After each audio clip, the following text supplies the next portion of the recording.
మెరుపు కలలు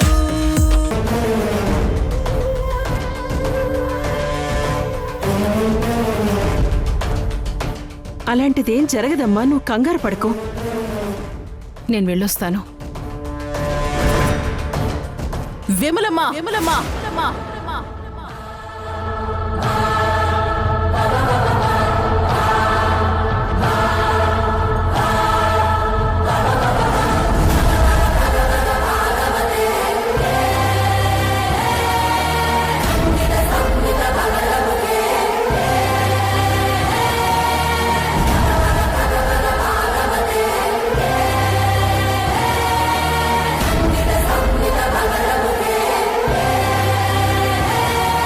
ఇప్పుడు నీ కళ్ళు చల్లబడ్డాయా?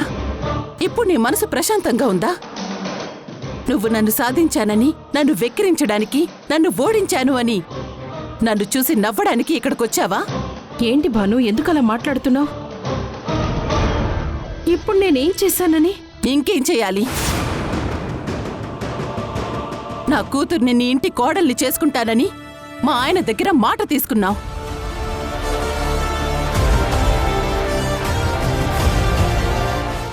ఆ పంతం నెగ్గించుకున్నానని నన్ను చూసి నవ్వడానికి ఈరోజు ఇక్కడికొచ్చావు. నా కూతుర్ని నాకు దూరం చేశావు. ఇంకేం చేయాలి? సమయుని నేను నీకు దూరం చేయడం ఏంటి భాను? తనని దూరం పెట్టింది నువ్వు. తెలుసు, తెలుసు. కానీ నేనెందుకు దూరం పెట్టాల్సి వచ్చింది? అదంతా నీ వల్లే కదా, నువ్వు చేసిన పనికే కదా. అయినా నన్ను అవమానించాలని, నన్ను సాధించాలని మా పెళ్ళైనప్పటి నుంచి నువ్వు ప్రయత్నం చేస్తూనే ఉన్నావు. అప్పుడు కుదరకపోయేసరికి, ఇప్పుడు మా ఆయన మా మధ్య లేకుండా పోయేసరికి దాన్ని అవకాశంగా మార్చుకున్నావు. నా కూతుర్ని నీ మాయ మాటలతో నీ వైపుకి తిప్పుకొని నీ కొడుకు చేత బలవంతంగా తాళి కట్టించి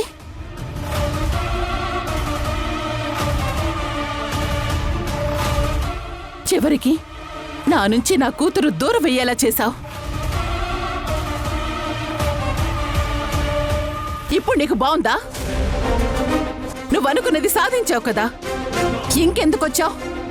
ఇక్కడి నుంచి వెళ్ళిపో. అది కాదమ్మా అత్తయ్య. నువ్వు నోర్మై. అసలు నువ్వు నాతో మాట్లాడే అర్హత కోల్పోయావు.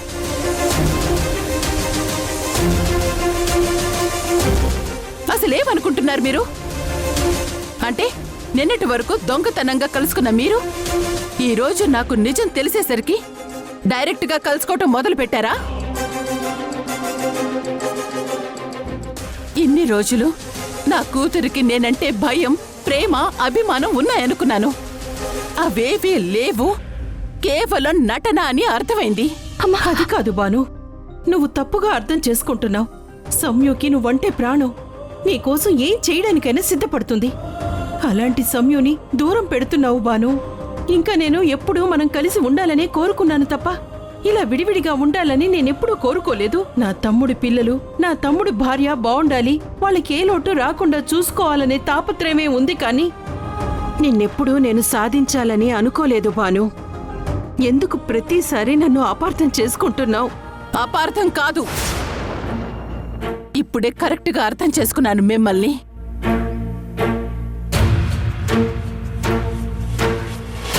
ఇన్ని రోజులు నేను మాయలో ఉన్నాను. సమయు నన్ను మోసం చేయలేదు అన్న భ్రమలో ఉన్నాను. కానీ ఇప్పుడే నా కళ్ళు తెరుచుకున్నాయి. నిన్నటి వరకు ఈ గేటు దాటి లోపలికి రావడానికి ఆలోచించే నువ్వు ఈరోజు ఏకంగా లోపలికొచ్చి నా కూతురుతో మాట్లాడే ధైర్యం చేశావంటే ఇప్పుడు అర్థమవుతుంది.